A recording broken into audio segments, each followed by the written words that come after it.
First is student Terry. She is actually our student body president, and she's in 11th grade. And her mom, Taja, she's awesome. And Anya Miller, she's also in grade 11. And her mother, Deb Miller, who's also awesome. Delaney Redford, she is a senior, and she is representing domestic boarding students, so she'll be able to answer some of your questions about that. And next to her is Elaine. She's a junior, and she is representing international boarding students. Both girls are resident assistants, so they're student leaders in the dorm, so they're happy to answer all your questions. Eva Hain, and she is in 10th grade. She's been at Linden Hall for a very long time. So she's happy to answer your questions about being a day student. And her father, Scott Hain, he helps lead our Parents Association.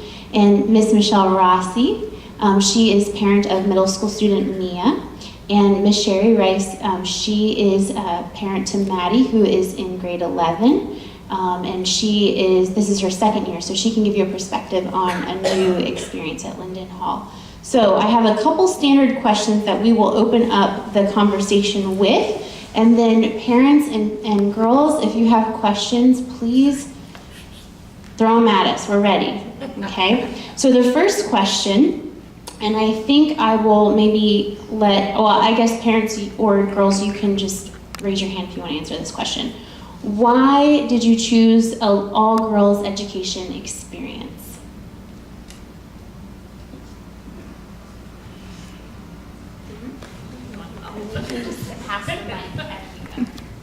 Okay, so my daughter Maddie, we're here for our second year.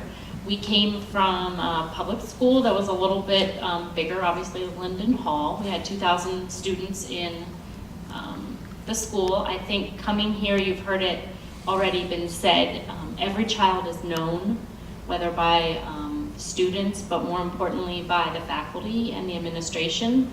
My daughter has received a lot of support, and she's very comfortable here, and we're in an all-girls environment where she feels like she's able to kind of go out of her comfort zone, maybe at times pushed out of her comfort zone, but she's not embarrassed to go out of her comfort zone because she's with all girls.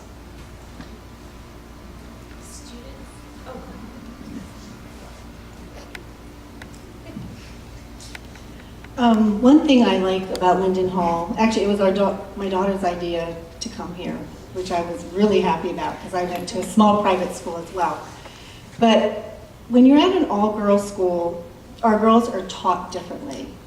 Girls and boys are wired very differently, and our teachers teach girls and how they think. Very nurturing environment. And also I think when you're in an environment where there's boys and girls, when there's drama, inevitably there's somehow a boy involved. And I think when you take that out of it and you have an atmosphere where it's girls, and if you drive through campus, you'll see banners that say girls rule. You know, we're all about exalting girls here, about nurturing them to be future leaders in a very safe environment. And it's very different when there are boys here. And I also want to point out, it's a very competitive environment, but it's so supportive. Everyone supports each other and everyone pushes each other to get better, and I think that that's something that sets the all-girls school apart from other schools. You can keep the mic and just pass it around. The next question I have is, what is Linden Hall Middle School like? And I would like to give Ms. Layla this question first. The middle school is a group of about 55 students, and it's nice because, as we said earlier, we really get to know each of those students. The philosophy of the middle school for the English and the math is to build the foundation that the students are going to need to be successful in the upper school. And we have a few sort of signature programs even within the middle school, I think. We have in 6th grade Latin for the students. They get sort of an exploration of that language for 1 year. And then in 7th grade, they take Greek, which ties in with their women's history class of archaeology. And then in 8th grade, they choose their language of choice that they'll continue with in upper school. We also have some different offerings in science. We do have environmental science in 6th grade, which is tied nicely with the math curriculum. And then in 7th grade, we have forensic science, which is sort of a combination of chemistry and biology but through the lens of forensic science, which makes it exciting for the girls. And then we have robotics in 8th grade. And through all of this, we try to have as much interdisciplinary studies going on as possible. The teachers work very well together. We work in teams to sort of stay on top of the girls, but we also work in teams so that we can have as much connection between the subjects as possible. And Ms. Rossi or Mr. Dean, do you have anything to say about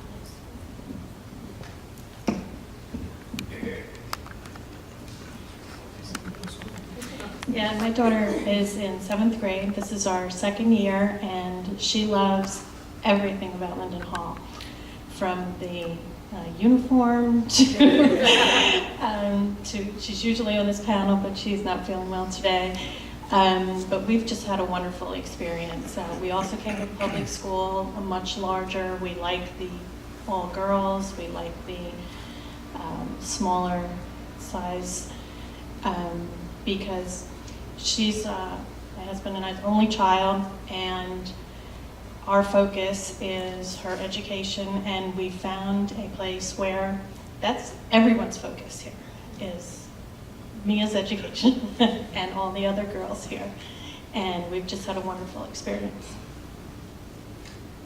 All right, so the next question I have for you is, what is Linden Hall Upper School and College Preparatory Program like?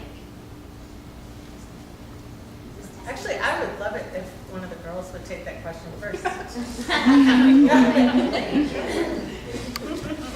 I'm a junior this year, and I came from China in my freshman year. So like, it is very supportive, and it is also very competitive.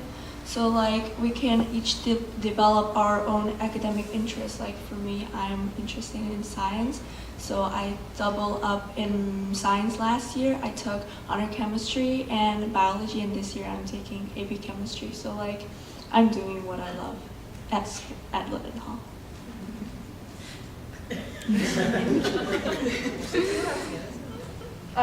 So I know me applying for colleges right now, it's very helpful. The environment is helpful. I am applying to colleges I never thought I was going to apply to. So the college preparatory aspect of the school is very helpful because it is preparing me to be able to walk into college next year and know what I'm going to do and not be overwhelmed by the harder classes and all that, because from what I've actually heard from other college seniors, they walk in and it's easy compared to Linden Hall. So they definitely prepare us for college well.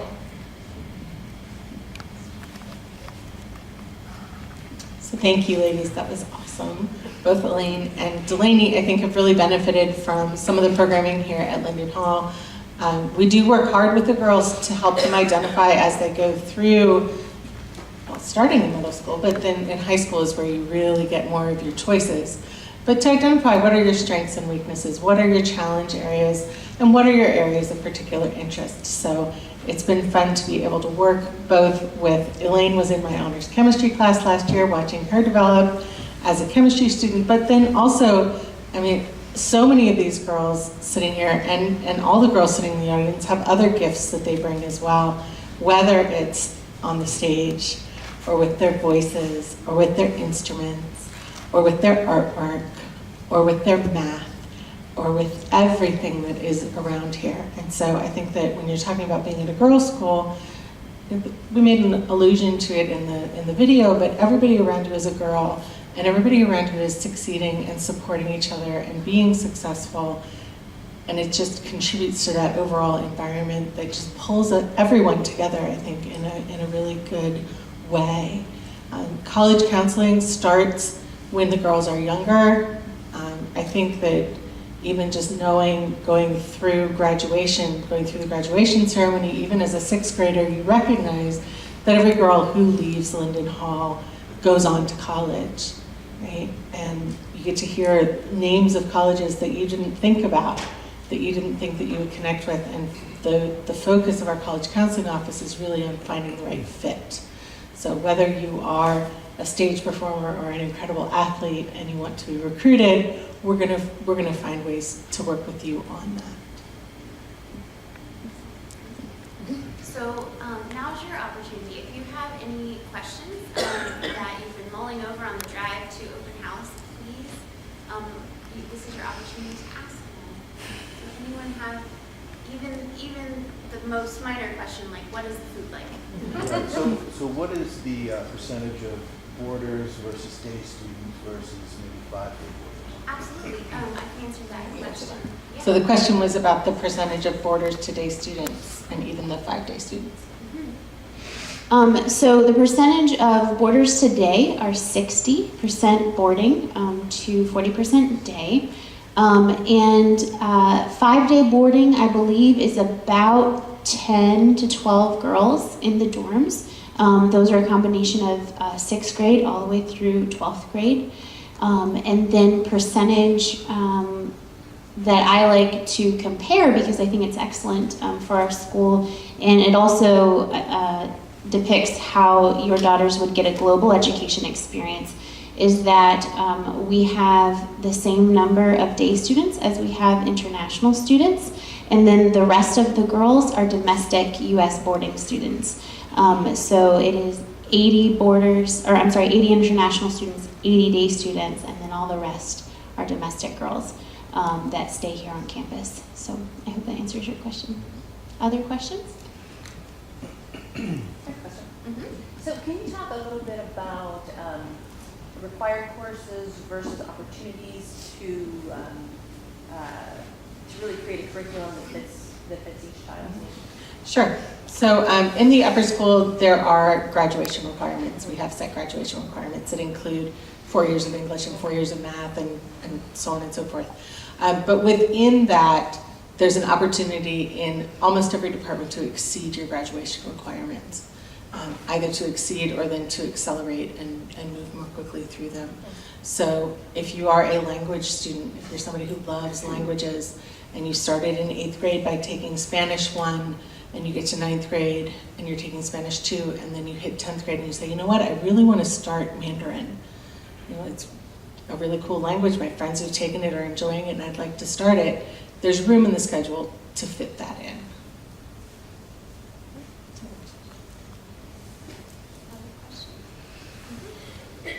With a large percentage of kids being day students and boarding, can you talk about how the school creates community? Do you gather for lunch? Do you gather for chapel? And how is that reinforced in the curriculum? Sure. Do you want to answer some of that? Sure. Okay, so I think we have a lot of opportunities and a lot of places built within our schedule and outside of our schedule to kind of facilitate that interaction between day students and boarding students and international students. So we meet every week, once a week for chapel, and we have an assembly time Mondays and Fridays, that same time where the entire school is together. During all of our meal times, we're not separated by grade. Everybody eats together at the same time. And oftentimes during those meals, you'll see 6th graders eating lunch with like 10th graders, and everybody interacts with everybody. Nobody's excluded because of, where they're from or what grade you're in. Everybody hangs out with everybody. And you see that even more after school when girls are going out into town, when they're hanging out around campus, when they play sports together. We're always with everybody. Orchestra, choir, our orchestra and our choir, they're not separated by grade either. So if you're in those, it's not 6th graders don't sing with 12th graders, they sing together, everybody sings together. Also, every weekend they send out like a sign up, and there's different activities. You can go to New York. There's just a bunch of different activities that they'll send out that day students are welcome to go to, and also it's good for the boarders to get out. Also, there's upper school and middle school day lounges where the boarders are welcome to go, and also after school, day students are invited to go into the dorms. From a boarding perspective, one thing that we encourage our families to do is to have holidays together for girls who can't go home, and slumber parties on the weekends at families' homes, and then on the reverse, because the boarding environment is our boarding students' home during the school year, we also welcome slumber parties then too during the weekend. So we have basically just a giant home here on campus where our day students are also welcome to come and hang out and have dinner and all kinds of great things. Did you also want to mention the advisory groups? We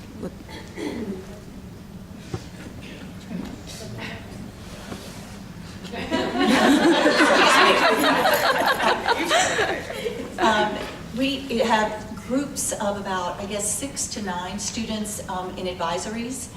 And we try to use the advisor as the point person to help, whether it's social issues the girls might have or whether it's academics.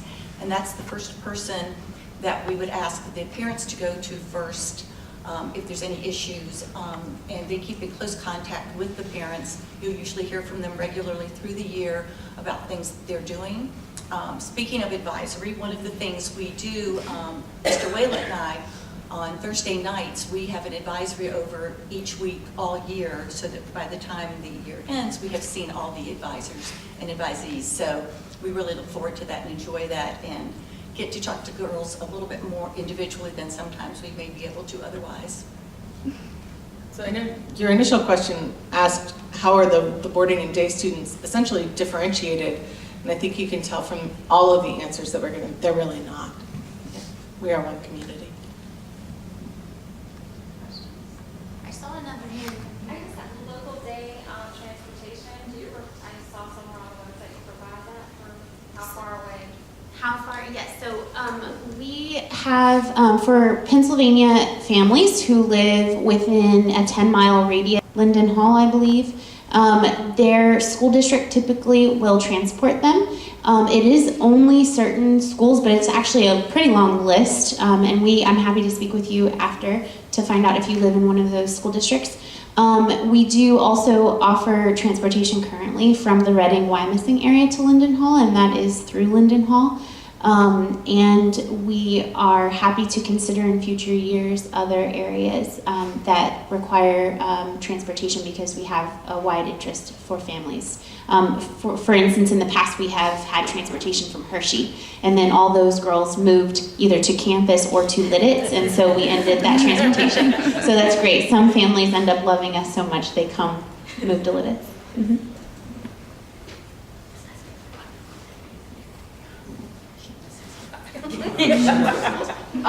So I live in York County, so we live 23 miles away from the school, but I'm a day student, so I come every day, and I have since for the past 7 years, every day. And there's also, for people who live further like that, sometimes we carpool, and a lot of students carpool with each other. So I have a friend, she's in 10th grade, named Naomi, and she lives further into York than me, so we carpool to school every day. In the past, I've carpooled with other students to school. I know there's even a group of kids from like Manheim Township-ish area who they all carpool to school every day. So if you need to get your kid to school, there's definitely some way that they can get here, whether it's like through other parents helping out or it's like school buses, public transportation. Kids find the ways to get to school. And when you enroll, if you don't mind that I finish answering this, when you enroll as a student or your daughter enrolls, you eventually gain access to our family directory, and that is actually the way some of the families have been able to prompt their carpool system before ever coming to campus for the school year. There are also opportunities during the year where if you live quite a distance from campus, girls will stay on campus for events. So during Tech Week on the musical, I know that there are a couple of dorm rooms that are day students who choose to stay. Other questions? I have a question about dorm life, like roommates and nights out. So I started boarding here in 8th grade, so I know I've been through the middle school boarding program and the upper school, and it's different in both because in middle school there are more restrictions because you are younger, but in upper school, lights out is 10:30 in your room, 10:45 lights out, and it basically is they come check on you, they make sure you're in your bed and your main lights are off. And that's just so that you get enough sleep for the school day the next day because you don't want to be falling asleep in your classes. That wouldn't be good. And then like roommates, once you have been a student here, you can usually request a roommate for the next year. If you're friends, you get to become roommates, like that kind of thing. If you're not, they'll usually look at your interest and they'll try to pair you together. Miss Simona is really good at that, pairing together people who should be able to get along pretty well. I know my roommate, I've known her since I started here, but I've been through, she's my third roommate. I don't usually request roommates because I'm pretty chill with anyone. They like to mix up people's cultures, so like they try to mix up people who are domestic and people who aren't domestic, just so that everyone gets to know everyone, and it's usually pretty good. You sometimes can make some of your best friends. I know I'm still friends with my second roommate. She's really nice, so it's usually a pretty good match. So like in addition to roommate, so like if you are a returning student, you can like fill in a form and like express your every interest, and relating to like lights out, like room temperature, everything, and they will find a perfect roommate. And like at the start of the school year, you will even have like a roommate agreement. So like you will talk to about like temperature and like do you want friends there, like, and do you allow sleepover? So like it's great. I just had one point maybe to step back to the transportation and sort of the flexibility that goes along with having students here. I know with our children, after 7 o'clock in the morning, I think the girls are able to be dropped off. There's breakfast available in the morning, and then at the end of the day, you can get your daughter up till 8, 9 o'clock probably. I don't know. I don't know. We've tested it some days, but they can hang out in Honeycutt. They can be in the day lounge. They can be with their friends. It's not like more of a traditional environment where the time to be picked up is X and the time to be dropped off is the same. If they end up having to stay late for a reason, they can go up to the dining hall and get dinner. So there's a lot of flexibility as far as getting the girls back and forth, and it actually provides a little bit of a relief for the parents too, compared to, like I said, a little bit more of a traditional environment. So one other thing that I don't think was brought up before we go to some questions, other questions, but the opportunities that the girls have here, and I was mentioning it to one of the parents before we started.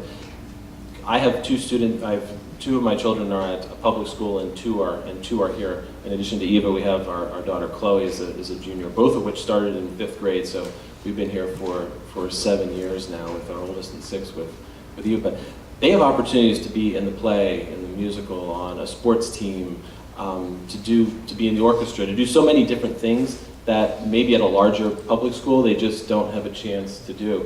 I'm going to let Eva talk here. She was a little shy, and this was sort of one of the things that, an opportunity to get onto a panel to be able to talk in front of a group of people, but we were talking about the opportunity to be on the volleyball team, so. Okay, yeah. So I played soccer for 5 years, starting in 5th grade all the way up to 9th. And then 10th grade, I just decided, like, I want to do something new. And I decided to join the volleyball team. And I had never played volleyball before in my life. My sister had played for quite a few years, but, like, I just went to preseason, I practiced, did my best, and I got on the team. So it was a really great experience, and I got to learn how to do something that I never thought I would learn how to do. And I'm pretty well-rounded in my sports knowledge and as well as education, so it's pretty good.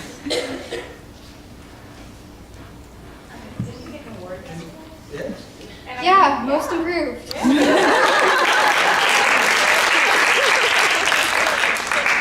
you walk us through like a typical day? When do classes start?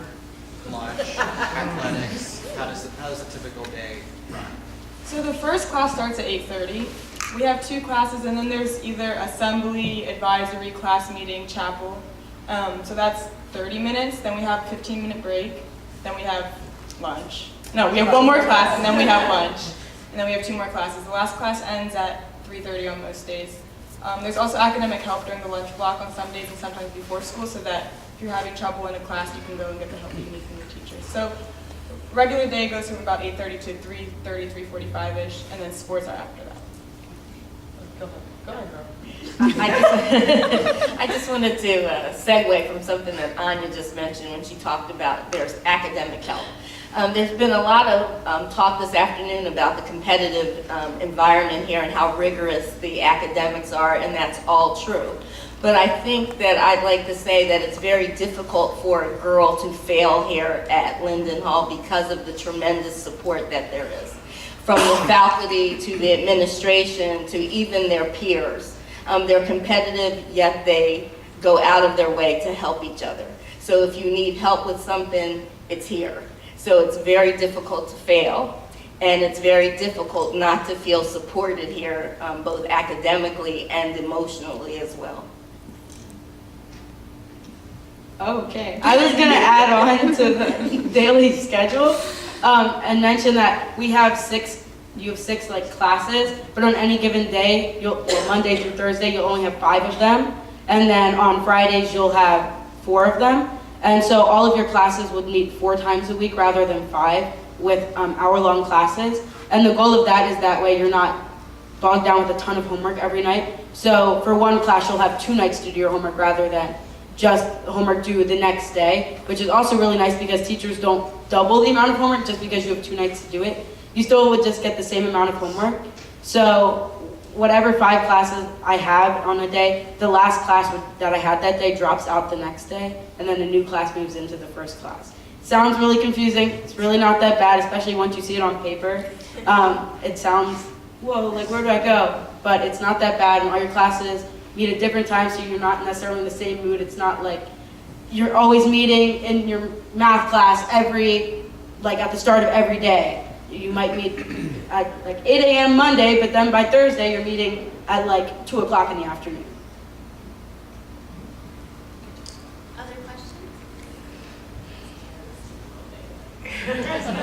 I just think maybe to mention the flexibility of the music block, like how it's transitioned over the past year or so. So that, mention that we can talk about how we have a music block designated for music and then how it's flexible. So it used to be that music was kind of most of the time after school, or you had to hope that it fit into that one free block you had in your day. But we have music council, and the music council worked really, really hard with administration, and thank you to them for actually listening to us, to kind of change the schedule so that way music would be valued more. So when I mentioned that we have 4 classes on Fridays, in the afternoon, on Tuesdays and Fridays, we have a designated block specifically for music. So that way it doesn't feel like music's taking a backseat to other things, because it shouldn't. It's just as important.